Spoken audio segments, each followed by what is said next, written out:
दोस्तों, अभी चल रही है नवरात्रि। तो इस वीडियो में हम बताने वाले हैं कि नवरात्रि आखिरकार क्यों मनाई जाती है और नवरात्रि को अच्छे से समझने के लिए, देवी को समझने के लिए हमारे पास एक ग्रंथ है जिसे बोलते हैं दुर्गा सप्तशती। तो आज हम उस पर चर्चा करने वाले हैं कि दुर्गा सप्तशती का कैसे आज के टाइम में व्यवहारिक उपयोग है। और ऐसा नहीं है कि वो सिर्फ कहानी है, उनको हम पढ़ लेंगे और छोड़ देंगे, नहीं, उसका कुछ अर्थ है जिसको हमको जानना आवश्यक है। तो आज इस वीडियो में हम इस पर विस्तार से चर्चा करने वाले हैं। लेकिन एक बात कहने वाला हूँ कि इस वीडियो को आप लोग लास्ट तक देखिएगा, आपको बहुत कुछ नया जानने को मिलेगा, मैं आपसे ये वादा करता हूँ। तो आप लोग इस वीडियो देखिएगा, समझिएगा और अपना फीडबैक दीजिएगा कि आपको वीडियो कैसा लगा। नवरात्रि साल में 2 बार आती है और जैसे कि मैंने पिछली वीडियो में जब बनाया था होली में, तब भी बताया था कि कोई भी त्यौहार जो आते हैं उनका कुछ न कुछ अपना महत्व होता है। हर एक त्यौहार अपने पीछे एक मैसेज लेके आता है, एक संदेश लेके आता है। हम मनुष्य हैं और सारे त्यौहार सिर्फ मनुष्य के लिए होते हैं। क्यों होते हैं? ताकि हम अपने जीवन को बेहतर कर सकें। हम पशु नहीं हैं। तो जैसे कि हम जिस जीवन में जी रहे होते हैं उस जीवन से अपने आप को उठा सके, इंसान बन सके, इसलिए त्यौहार आते हैं। अपनी चेतना को धार दे सके, अपनी चेतना को मुक्ति दे सकें। तो जैसे कि नवरात्रि को समझने के लिए हमारे पास जो ग्रंथ है वो है दुर्गा सप्तशती। ठीक है। अब इसे दुर्गा सप्तशती क्यों कहते हैं? क्योंकि इस पे 700 श्लोक हैं और अगर आपने श्रीमद् भगवद गीता देखी होगी तो उसमें भी 700 श्लोक थे। श्रीमद् भगवद गीता में 18 अध्याय हैं, जबकि दुर्गा सप्तशती में कुल मिलाकर के 13 अध्याय हैं। जो दुर्गा सप्तशती है ये पूरी तरह से प्रकृति पर है। ठीक है, कि हमको प्रकृति से कैसा संबंध रखना है और प्रकृति की जो हालात होती है, प्रकृति को जो दुख पहुंचता है, प्रकृति जो विनाश होती है, प्रकृति वो क्यों होती है। और जो श्रीमद् भगवद गीता है वो पूरी तरह से ज्ञान पर है। ठीक है, तो जैसे कि हम जाने कि हमको प्रकृति से जाना है ज्ञान पर, तो एक तरह से दुर्गा सप्तशती सत्य पर है और जो हमारा श्रीमद् भगवद गीता सत्य पर है और दुर्गा सप्तशती है प्रकृति पर। तो इसको जो 13 अध्याय हैं, इन 13 अध्याय को कुल मिलाकर के 3 चरित्रों में बांट दिया गया। जो पहला चरित्र है उसमें आता है हमारा पहला अध्याय, दूसरा चरित्र में आता है 2 से लेकर के 4, 2, 3, 4 अध्याय, और तीसरा चरित्र जो कि लंबा है उसमें 5 से लेकर के 13 अध्याय तक आते हैं। अगर बात करें हम प्रथम चरित्र का, तो प्रथम चरित्र हम प्रकृति के गुणों के आधार पर देखें तो प्रकृति के गुणों के आधार पर जो हमारा दुर्गा सप्तशती है, इसको इस सारे अध्याय को 3 भागों में बांट दिया गया। प्रकृति के 3 गुण होते हैं, सत्व, रज और तम। तो अगर बात करें पहला चरित्र का, तो पहला चरित्र में आता है तमोगुण, जो कि महाकाली होती है। ठीक है, महाकाली का है और उसमें जो संहार होता है वो होता है मधु कैटभ का। मधु और कैटभ ये राक्षस थे। जो दूसरा चरित्र आता है वो आता है रजोगुण। ठीक है, रजोगुण आता है, उसमें आता है महालक्ष्मी। ठीक है, जो कि महादुर्गा है, और महिषासुर उसका उसमें वध होता है, और जो कि महालक्ष्मी को ही महादुर्गा कहते हैं। जो तृतीय चरित्र है वो है सतोगुण का, उसमें सरस्वती आती हैं और उसमें जो वध होता है वो होता है शुंभ और निशुंभ का। तो इस प्रकार से दुर्गा सप्तशती के तीनों जो अध्याय थे 1 से लेकर 13 तक के, उनको सारे को इस प्रकार से विभाजित किया गया है।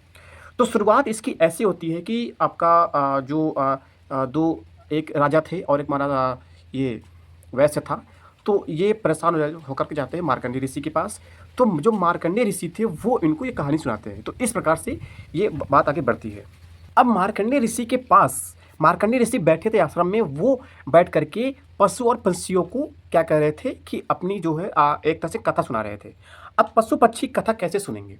वहाँ पर बहुत सारे हिंसक पशु भी थे, बहुत सारे अहिंसक पशु भी थे, लेकिन सारे पशु साथ में बैठे थे। ये बहुत आश्चर्य की बात है कि हिंसक पशु जो अहिंसक पशु था उसको नुकसान नहीं पहुंचा रहा है। और ये तभी होता है क्योंकि इससे ये समझ में आता है कि जो ज्ञान के संपर्क में आकर के जो मृत चेतना भी जागृत हो जाती है, चेतना में वृद्धि होती है। ठीक है, तो इस प्रकार अगर ज्ञान के संपर्क में आकर के अगर जो हमारा पशु है वो अपने आप को बेहतर कर सकता है तो हम इंसान क्यों नहीं। अगर हम बात करें दुर्गा सप्तशती की, तो दुर्गा सप्तशती में जो बात की गई वो प्रकृति की गई है। प्रकृति मतलब प्रकृति क्या होता है, सबसे पहले हम ये देखने वाले हैं। तो जो साधारण तौर पर तो हम प्रकृति कह देते हैं कि प्रकृति सिर्फ जो भी हमारा पेड़ पौधे हैं खेत है, बाग है, जंगल है, यही प्रकृति है। लेकिन अगर हम बात करें अध्यात्म में, तो अध्यात्म में प्रकृति वो सब कुछ है जो इंद्रियातीत है, सॉरी, जो इंद्रियों के अधीन है। वो सारी चीज़ जो हमारी इंद्रियों के आधार, इंद्रियों के अधीन होता है, वो हमारा प्रकृति होता है। जैसे कि अब इंद्रियाँ कौन कौन सी होती हैं? हमारी 5 ज्ञान इंद्रियाँ होती हैं, और छठवां जो मन होता है, ये भी हमारी इंद्रिय होती है।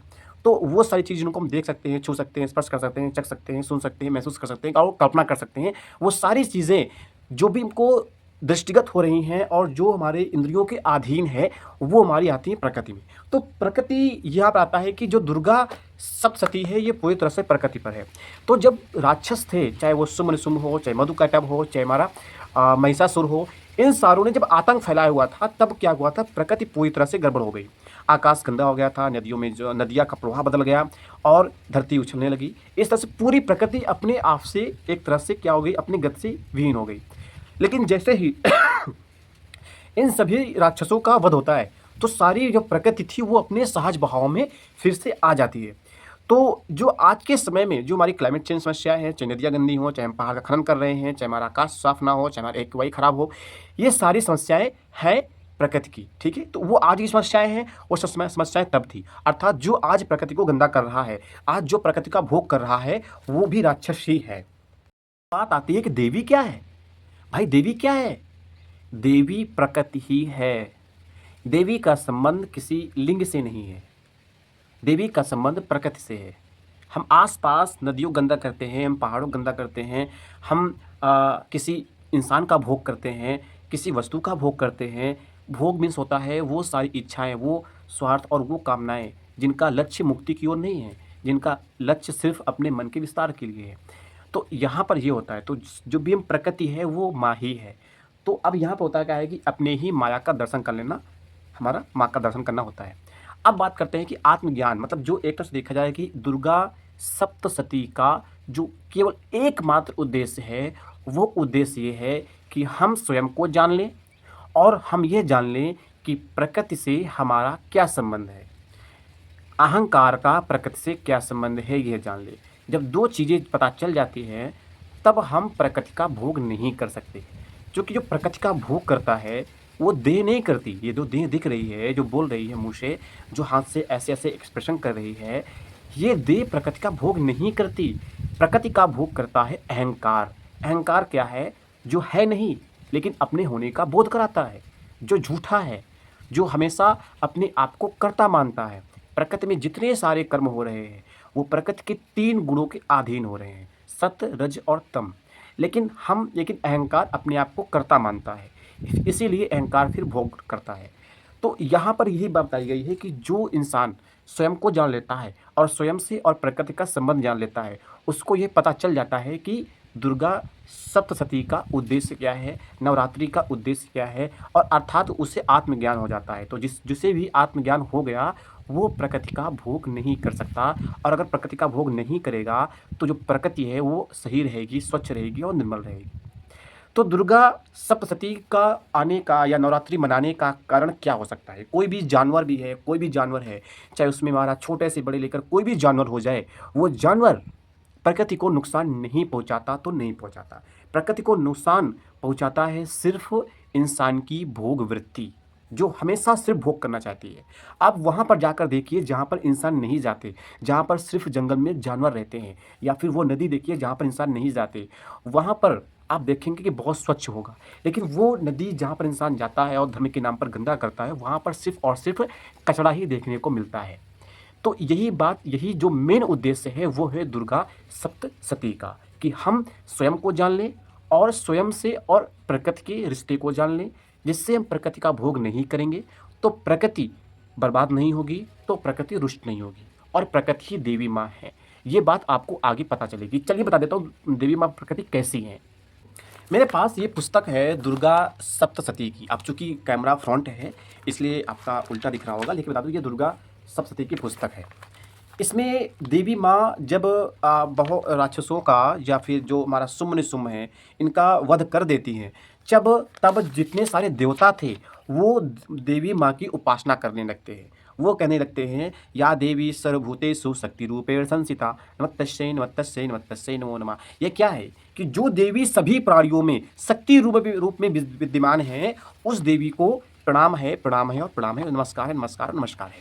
तो यहाँ पर जो देवी का महात्म्य आया है वो आया है कि या देवी सर्वभूतेषु चेतना विधीयते। ठीक है, तो चेतन रूप में, बुद्धि रूप में, निंद्रा रूप में, क्षुधा रूप में, और यहाँ पर आता है कि शक्ति रूप में, फिर तृष्णा रूप में, फिर आता है शांति रूप में, जाति रूप में, लज्जा रूप में, शांति रूप में, श्रद्धा रूप में, कांति रूप में, लक्ष्मी रूप में, अर्थात जो सभी रूप में, इन सभी रूपों में जो देवी सभी प्राणियों में विद्यमान है, अर्थात इन सभी रूपों से देवी आपके अंदर बैठी हुई है। ये प्रकृति है, शरीर प्रकृति के अंतर्गत ही आता है। तो देवी, और फिर आता है जो वृत्ति रूप में, अर्थात काम, क्रोध, लोभ, मोह, मद और मात्सर्य, ये जितनी सारी वृत्तियाँ होती हैं, ये होती हैं हमारी, ये सारी होती हैं वृत्ति होती हैं। जैसे कि मुझको कुछ सामान दिख गया तो मेरे अंदर लोभ आ गया, ठीक है, ये लोभ आ गया, ये भी प्रकृति के अंतर्गत आता है, ये भी क्या है, देवी है। मेरे अंदर काम इच्छा आ रही है, मेरे अंदर मद आ रहा है, घमंड आ रहा है, अहंकार घमंड आ रहा है, मेरे अंदर किसी चीज़ को देख कर के ईर्ष्या आ गई, ठीक है, मेरे अंदर जो ये सब भाव आते हैं, ये भाव भी वृत्ति है और इनको ही देवी कहा गया है। यहाँ पर जो सभी प्राणियों में वृत्ति रूप में देवी विद्यमान है, उस देवी को नमस्तस्यै नमस्तस्यै नमस्तस्यै नमो नमः, नमस्कार है, नमस्कार है और नमस्कार है, 3 बार ये सभी देवता देवी माँ की स्तुति करते हैं। फिर आता है कि स्मृति रूप में, जो स्मृति रूप में, दया रूप में, तुष्टि रूप में, मातु रूप में, भ्रांति रूप में, तो इस तरह से जितने सारे रूपों में ये देवी सबके अंदर विद्यमान है। इसका अर्थ क्या है, इसका मतलब क्या है? इसका मतलब ये है कि देवी प्रकृति है, देवी का संबंध किसी लिंग जात से नहीं है। ऐसा नहीं है कि देवी का मतलब स्त्रीलिंग है, स्त्रीलिंग नहीं है, देवी का संबंध मतलब प्रकृति से है। तो हमको प्रकृति को समझना है, हमको प्रकृति से एक सही संबंध बनाकर चलना है। यही इस जो एक तरह से दुर्गा सप्तशती और नवरात्रि का मुख्य उद्देश्य है। जब हम स्वयं को जान जाएंगे, जब हम प्रकृति के रिश्तों को जान जाएंगे, जब हम देवी माँ को जान जाएंगे, तब हम प्रकृति का भोग नहीं करेंगे। आप नवरात्रि मनाते हैं, आपने दूध लाया मार्केट से, वो दूध अगर आप उसके प्रोसेस को देखेंगे तो वो दूध आया है हिंसा से। जो दूध आ रहा है वो कैसे आ रहा है? जो भी हमारे जानवर हैं, गाय हो या भैंस हो, वो भैंस या गाय अपने आप से बच्चे को नहीं देती, उनको आर्टिफिशियल रूप से, आर्टिफिशियल इंसेमिनेशन रूप से उनको पैदा करते हैं। चूँकि बुल से हम लोग सीमेन निकालते हैं, उस सीमेन को बहुत ठंडे टेम्परेचर में रखते हैं, फिर जाकर के उसको सप्लाई करते हैं, फिर जाकर के गाय या भैंस में उसको इंजेक्ट कराते हैं। इंजेक्ट कराने के बाद क्या करता है, ये बच्चे देता है जानवर, फिर उस बच्चे को क्या करते हैं, जमने के बाद गाँव में तो रख लेते हैं, दूध भले न दें, लेकिन जो डेयरी उद्योग होते हैं वहाँ पर उस बच्चे को मार दिया जाता है। उस बच्चे को उसके माँ से अलग कर दिया गया। आप सोचो उस माँ का क्या हाल होगा। वो जो जानवर है, चाहे बच्चा हो, चाहे गाय हो या भैंस हो, वो भी प्रकृति है, वो प्रकृति से अलग नहीं है। और दुर्गा सप्तशती या नवरात्रि इसीलिए है क्योंकि हम ये जान पाएँ कि प्रकृति से हमारा क्या संबंध है, हमको जानना पड़ेगा, वरना ऐसा कुछ नहीं होगा। आप हर साल नवरात्रि मनाएंगे, हर साल नवरात्रि चली जाएगी, फिर आएगी, फिर मनाएंगे, फिर चली जाएगी, फिर आएगी। लेकिन जिस वर्ष आपने जान लिया कि नवरात्रि का उद्देश्य क्या है, फिर नवरात्रि आपके लिए नहीं आएगी। तो अब वो जो जानवर था उसका बच्चा हुआ और उस बच्चे को डेयरी उद्योग में अलग कर दिया जाता है, उस बच्चे को मार दिया जाता है, उस बच्चे की कोमल खाल से अच्छे अच्छे सुंदर बैग बनाए जाते हैं जो कि लाखों में बिकते हैं। और इसके बाद जो जानवर है, गाय हो या भैंस हो, उसके थन से हम लोग क्या लगते हैं, ऑक्सीटोसिन इंजेक्शन लगाते हैं। और उस ऑक्सीटोसिन इंजेक्शन से उस जानवर को भारी पीड़ा होती है, क्योंकि कोई भी जानवर हो, गाय हो या भैंस हो, वो दूध तभी देता है जब उसके अंदर इच्छा होगी दूध देने की, बच्चा होगा सामने तब। कई बार क्या करते हैं कि जब बच्चा नहीं होता है तो बच्चे की खाल निकाल करके हम लोग किसी पैरे वगैरह में भर करके किसी अंदर डाल देते हैं, तो कुछ भी कपड़ा वगैरह, रुई वगैरह, भी कोई पैरा वगैरह, उसको हम रखते हैं जानवर के सामने ताकि जानवर देख ले और दूध देना शुरू करे। तो क्या ये हिंसा नहीं है? क्या इसमें देवी माँ जो प्रकृति माँ है वो रुचि नहीं होंगी? हमको ये समझना चाहिए कि दूध जो आ रहा है कैसे आ रहा है, और फिर उस दूध को हम उस जानवर के थन से मशीन से लगाकर निकाल लेते हैं, फिर उसको सप्लाई करते हैं। और वही जानवर, गाय या भैंस, जब दूध देने लायक बचती ही नहीं है, जब वो बार बार प्रेग्नेंट हो सकती ही नहीं है, तब उसका हम बीफ बना लेते हैं। और वो बीफ फिर क्या होता है, इंडिया से एक्सपोर्ट होता है, अर्थात उसका निर्यात होता है, वो दूसरे देशों में जाता है। और इंडिया विश्व में दूसरे पोजीशन पर है बीफ एक्सपोर्टर में। अर्थात मांस निर्यात में, दूसरे देशों में भेजने में। जरा सोचो, तो क्या ये प्रकृति का उल्लंघन नहीं है? बिल्कुल है। तो नवरात्रि हो इसलिए आती ताकि हम जान पाएँ और स्वयं को जान पाएँ और प्रकृति के और स्वयं के रिश्तों को जान पाएँ। तो अगर आप दूध लेते हैं, आप दूध के बने सामानों का उपभोग करते हैं, तो आप उतने ही बराबर के अपराधी हैं जितने अपराधी तब के महिषासुर थे या शुंभ और निशुंभ थे। क्योंकि शुंभ और निशुंभ तब भी प्रकृति का भोग कर रहे थे। वो देवी माँ के पास गए, उनको बोला कि हम तुमको पत्नी बनाना चाहते हैं, और फिर उनके घसीटने के लिए बोला, अपने जो राक्षस थे उनको आज्ञा दी उनको मारने के लिए। ये क्या है? ये भोग करना है। अब आइए कुछ चर्चा कर लेते हैं जो मेन पॉइंट है उसकी। सबसे पहले असुर क्या है वो तो बता दिया मैंने। असुर क्या होता है? असुर है वो जो देह से बंधे हुए हो, जो चैतन्य होने की जगह देह की रज को मालिक मानेगा, उसके लिए माँ काल है और वही असुर है, अर्थात जो प्रकृति का भोग करता है। मैंने कुछ वीडियो आपको सजेस्ट करूंगा, इस वीडियो की लिंक मैं इस वीडियो के डिस्क्रिप्शन में दे दूंगा, वहाँ से आप लोग देख लीजिएगा। उस वीडियो से आपको पूरा क्लियर हो जाएगा कि जो दुर्गा सप्तशती है उसका मेन उद्देश्य क्या है। ठीक है, ये मेरे पास नोट्स है, इसमें आपको बताने की कोशिश कर रहा हूँ। तो सबसे पहले ये आता है कि जिस प्रकार कान को कितना साफ कर लो उसमें से मल ही निकलेगा, और ठीक उसी प्रकार देही कितना भी ऊंचा हो जाए मलिन प्रकृति रहेगी ही रहेगी। ठीक है, अर्थात जो व्यक्ति अपने देह भाव को ज़्यादा महत्व देगा, क्योंकि ये देह दिख रही है ना, ये देह बड़ी है ना, ये भी प्रकृति है, ये पेन भी प्रकृति है, चश्मा भी प्रकृति है, पीछे जो घर दिख रहा है, गेट दिख रहा है, ये भी प्रकृति है। सब कुछ जो आंखों से दिख सकता है वो प्रकृति है। तो अहंकार क्या है? अहंकार वो है जो अपने कर्ता होने का भाव दिखाता है। अहंकार वो है जो हमेशा कुछ न कुछ खुशी चाहता है, किसी की बड़ाई चाहता है, किसी से कुछ उपहास करना चाहता है, किसी से बात करना चाहता है, कि इच्छा होती है, जो हमेशा अपने कर्ता होने का भाव दिखाता है, वो अहंकार है।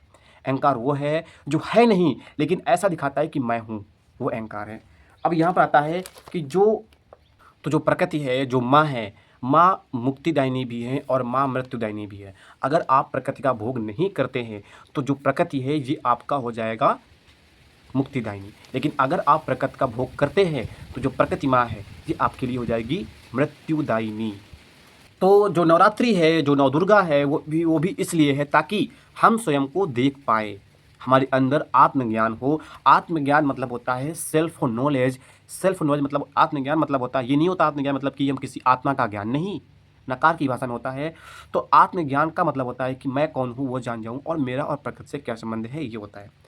तो जितना स्वयं को देखते जाओगे उतना प्रकृति के प्रति अनुग्रह और कृतज्ञता उठते जाएंगे। अर्थात जितना हम स्वयं को जानेंगे उतने ही ज़्यादा हम प्रकृति को जान पाएंगे और हम प्रकृति के प्रति अनुग्रह और कृतज्ञ होते जाएंगे। अर्थात हम ये जानेंगे कि प्रकृति का भोग नहीं करना है।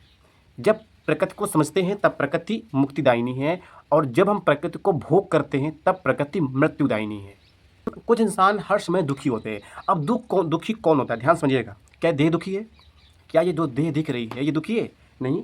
देह को तो भोजन चाहिए, देह को तो आराम चाहिए, देह को तो सोना चाहिए। अगर आप भोजन दे रहे हैं, नींद दे रहे हैं, तकलीफ नहीं हो रही, तो देह तो दुखी नहीं होती है। तो फिर हम कैसे कह सकते हैं दुखी हम हैं? तो दुखी कौन होता है?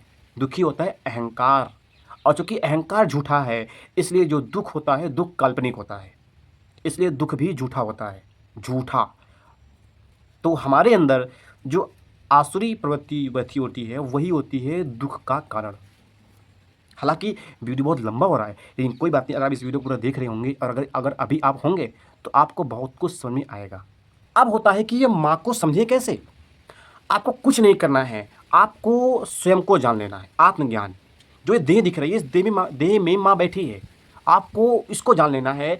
इसी को जानना होता है माँ का दर्शन करना। आत्मज्ञान ही माँ का दर्शन करना होता है। आप लोग मंदिर जाते हैं, सामने माँ को देखते हैं, प्रणाम करते हैं, प्रसाद चढ़ाते हैं और प्रसाद लेते हैं, कुछ याचना करते हैं, कुछ आप लोग मांगते हैं, अपनी मन्नतें मांगते हैं और चले जाते हैं। तो इतने से आप माँ का दर्शन नहीं कर सकते, क्योंकि इससे कोई बदलने वाला नहीं है। और एक बात याद रखिएगा, अगर आप पूजा करते हैं, पाठ करते हैं, मंदिर जाते हैं, भगवान को मानते हैं, भगवान की पूजा करते हैं, आदि क्रियाक्रम करते हैं, लेकिन फिर भी आपका दुख कम नहीं हो रहा है और आप उस दुख को अपने पूर्व जन्मों में डाल देते हैं कि हमारे तो पूर्व जन्म का कर्मों का दंड है या इसी जन्म के कर्मों का फल है, ऐसा कुछ नहीं है।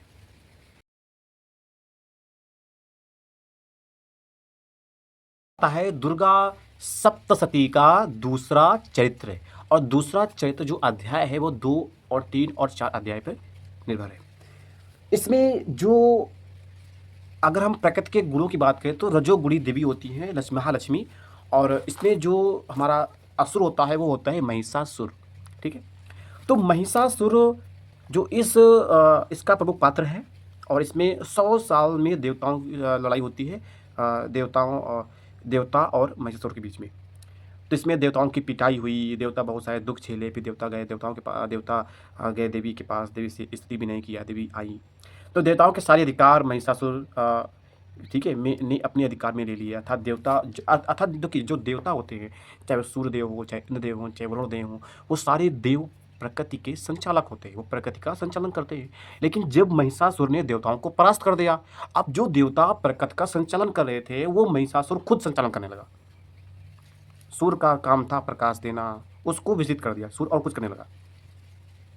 ठीक है, वरुण काम था बारिश कराना, बारिश कभी होती कभी नहीं होती, कभी सूखा पड़ता कभी कुछ होता। तो प्रकृति की सारी गतिविधियां छिन्न भिन्न हो गई। और यहाँ पर फिर क्या होता है कि सूर्य देव अपना, सूर्य का जो प्रकाश था वो धूमिल हो गया। वरुण जो जल और बादल था वो भी अपने आप से कार्य नहीं, अपना जो सतत प्रवाह था वो बंद हो गया। तो सारी देवता जो होते हैं वो प्रकृति के शक्ति के प्रतिनिधि होते हैं। और प्रकृति कौन होती है? प्रकृति तो देवी माँ होती हैं, और जो देवता है वो प्रकृति के शक्ति के प्रतिनिधि हैं। पूरी प्रकृति अस्त व्यस्त हो जाती है। ठीक है, तो महिषासुर ने प्रकृति के सारे नियम को तोड़ दिए। अब क्या होता है, अब यहाँ पर जब प्रकृति के नियम तोड़ दिया अर्थात महिषासुर ने प्रकृति को भोगना शुरू किया। तो जो इंसान आज के समय में प्रकृति को भोग रहा है वो इंसान असुर के अंतर्गत ही आएगा। लेकिन कितने में अनजान होते हैं ना, हम मंदिर जाते हैं, हम महिषासुर को भैंसा दिखाते हैं, हम लोग उसका पुतला जला दें। अभी नवरात्रि जो आती है उसमें आती है कुंवार वाले में, उसमें हम लोग महिषासुर का बहुत सा पुतला बनाते हैं, उसको क्या करते हैं। लेकिन अगर हम देखें तो क्या हम महिषासुर नहीं हैं? हम ये क्यों नहीं देखते हैं कि हमें हिरण्यकश्यप है, हमें रावण है, हमें महिषासुर है, सारा अहंकार हमारे पास है। तो हम अपने आप को उनसे अलग क्यों मानते हैं? बोलो, सोचो। तो कई वर्षों तक देवताओं का महिषासुर से युद्ध हुआ और महिषासुर ने सभी देवताओं को बचा करके रख दिया। अब जरा सोचो, महिषासुर ऐसा नहीं है उसके पास ज्ञान नहीं रहा होगा, उसके पास ज्ञान रहा होगा। महिषासुर के पास प्रबंधन शक्ति रही होगी, इतनी बड़ी सेना का उसने प्रबंधन किया तो सैन्य प्रबंधन भी उसके पास रहा होगा। महिषासुर साहसी रहा होगा, महिषासुर कर्मठ भी रहा होगा। और उसने सही नेतृत्व भी किया होगा सैन्य का। महिषासुर के पास ज्ञान भी रहा होगा, चतुराई भी रही होगी। तभी तो उसने देवताओं को परास्त कर दिया।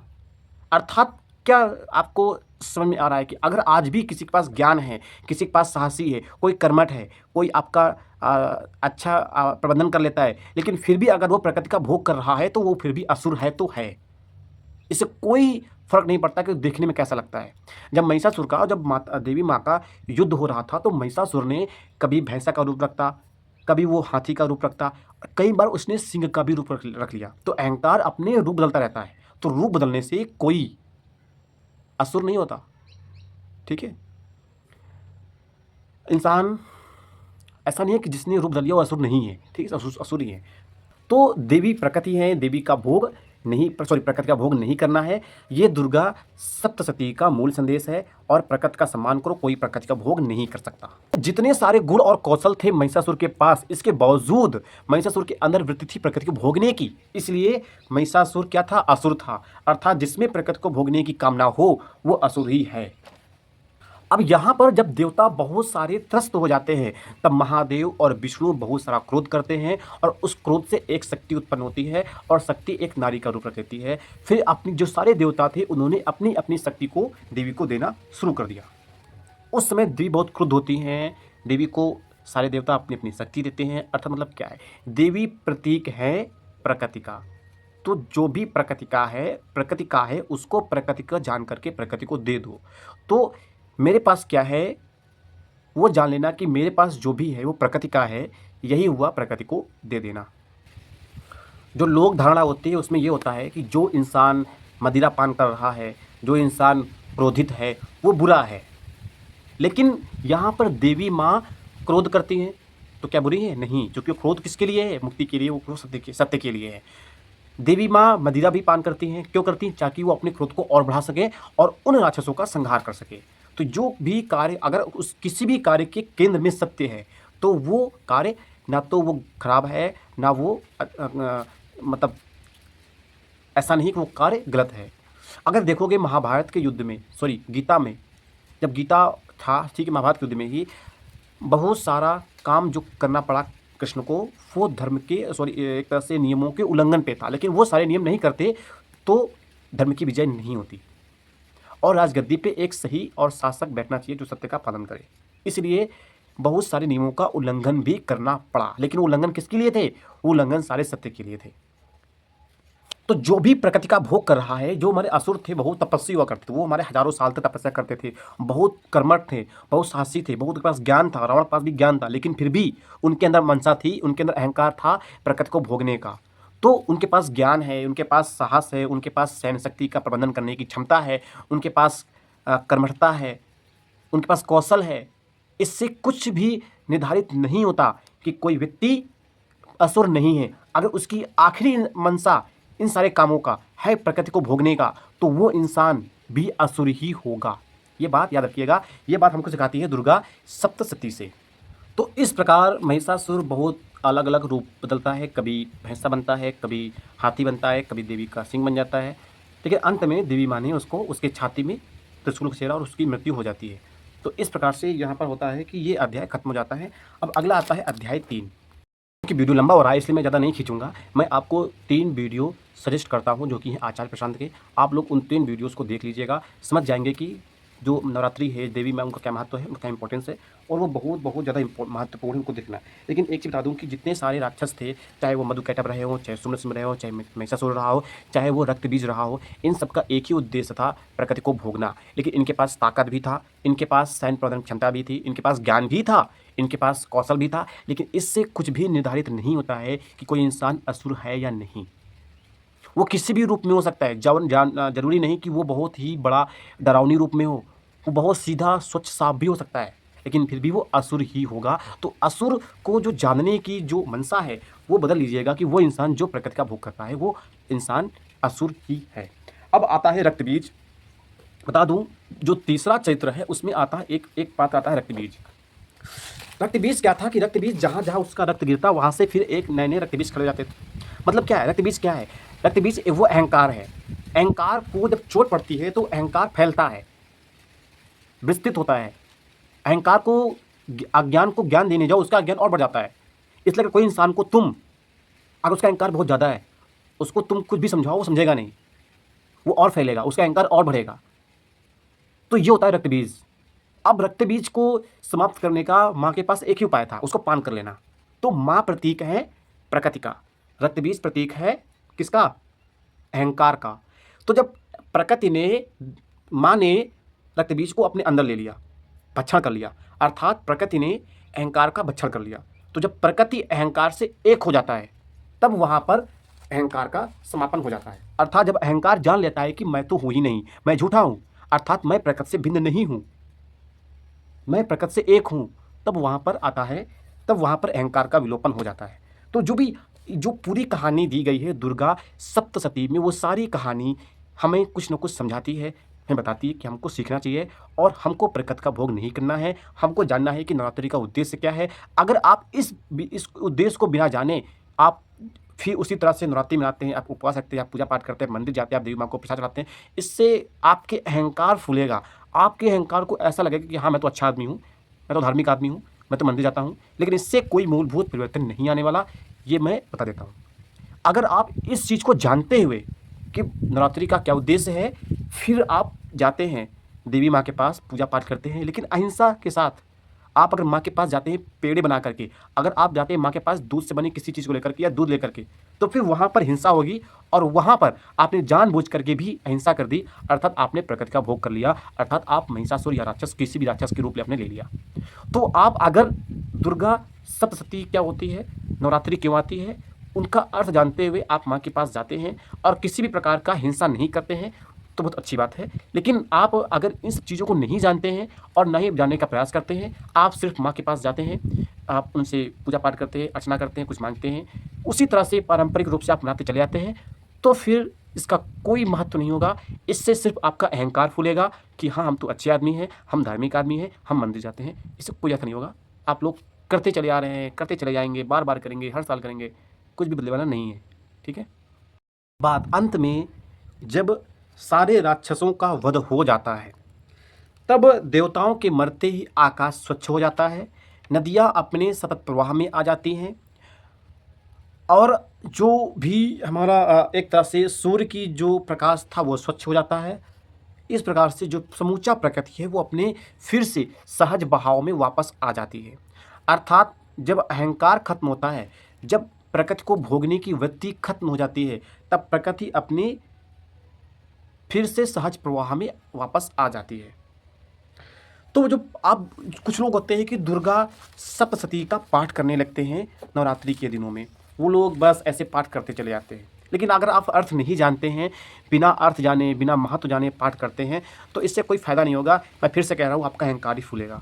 आप खुद सोचो, आप पाठ कर रहे हो, कुछ कर रहे हो, फिर आप उसी प्रकार से प्रकृति का भोग कर रहे हो, तो फिर कुछ भी उसका महत्व नहीं होने वाला। इससे सिर्फ आपका अहंकार ही फूलेगा। आप अगर जानते हैं, आप अगर दुर्गा सप्तशती को जानते हैं, आप किसी प्रकार का भोग नहीं करते हैं, तो आप पाठ कर सकते हैं। इससे आपका कल्याण ही होने वाला है। तो ये चीज़ यहाँ पर होता है। वीडियो मैंने बहुत कुछ बताने का प्रयास किया, हो सकता है वीडियो लंबा हो चुका है। आप लोग इसे, अगर आपने इसे पूरा लास्ट तक देखा है, तो आप लोगों को कैसा लगा, आप लोग इस वीडियो के कमेंट बॉक्स में ज़रूर बताइएगा। और ठीक है, मैं 3 वीडियो सजेस्ट करूँगा, उन 3 वीडियो को आप लोग देखना और बताना फिर कैसे लगे, क्योंकि बहुत ज़रूरी है ये संदेश पहुँचाना। क्योंकि एक तरह से देखो यार, हम मतलब इंसान हैं, हम जानवर नहीं हैं। ठीक है, मैं साफ-साफ बात करता हूँ, किसी प्रकार की घुमाने की बात नहीं कर रहा हूँ। मैं इंसान हूँ, हम इंसान हैं। ठीक है, और इंसान के पास होती चेतना, इंसान चेतना का प्राणी होता है, और चेतना की प्यास होती बोध। अब बोध मतलब आत्मज्ञान, मतलब जानना। इस प्रकार अगर आप कोई पशु है, गाय है, भैंस हो या कुत्ता है, कोई पशु है, अगर उसको आप खाना दे दोगे तो चुप शांत बैठ जाएगा जब तक कि उसको फिर से भूख नहीं लगती है। लेकिन अगर कोई इंसान है और फिर आप उसको भोजन दे दो, भोजन तो खा लेगा, कर लेगा, लेकिन उसके अंदर की जो झटपटाहट है, जो कुछ कमी, जो कुछ सूनापन, जो कुछ खालीपन है, वो दूर होने वाला नहीं है। क्योंकि इंसान के पास होती है चेतना, इंसान चेतना का प्राणी होता है, और चेतना की प्यास होती है बोध की, अर्थात जानने की, और वो प्यास बुझती है आत्मज्ञान से, जानने से। इसलिए कह रहा हूँ कि अगर आप लोग इंसान हैं, वास्तव में हैं, तो बहुत ज़रूरी है इस नवरात्रि में इस नवदुर्गा का या दुर्गा सप्तशती का अर्थ जानने का और नवरात्रि के महत्व को जानने का। आपने इस वीडियो को पूरा देखा, बहुत बहुत धन्यवाद।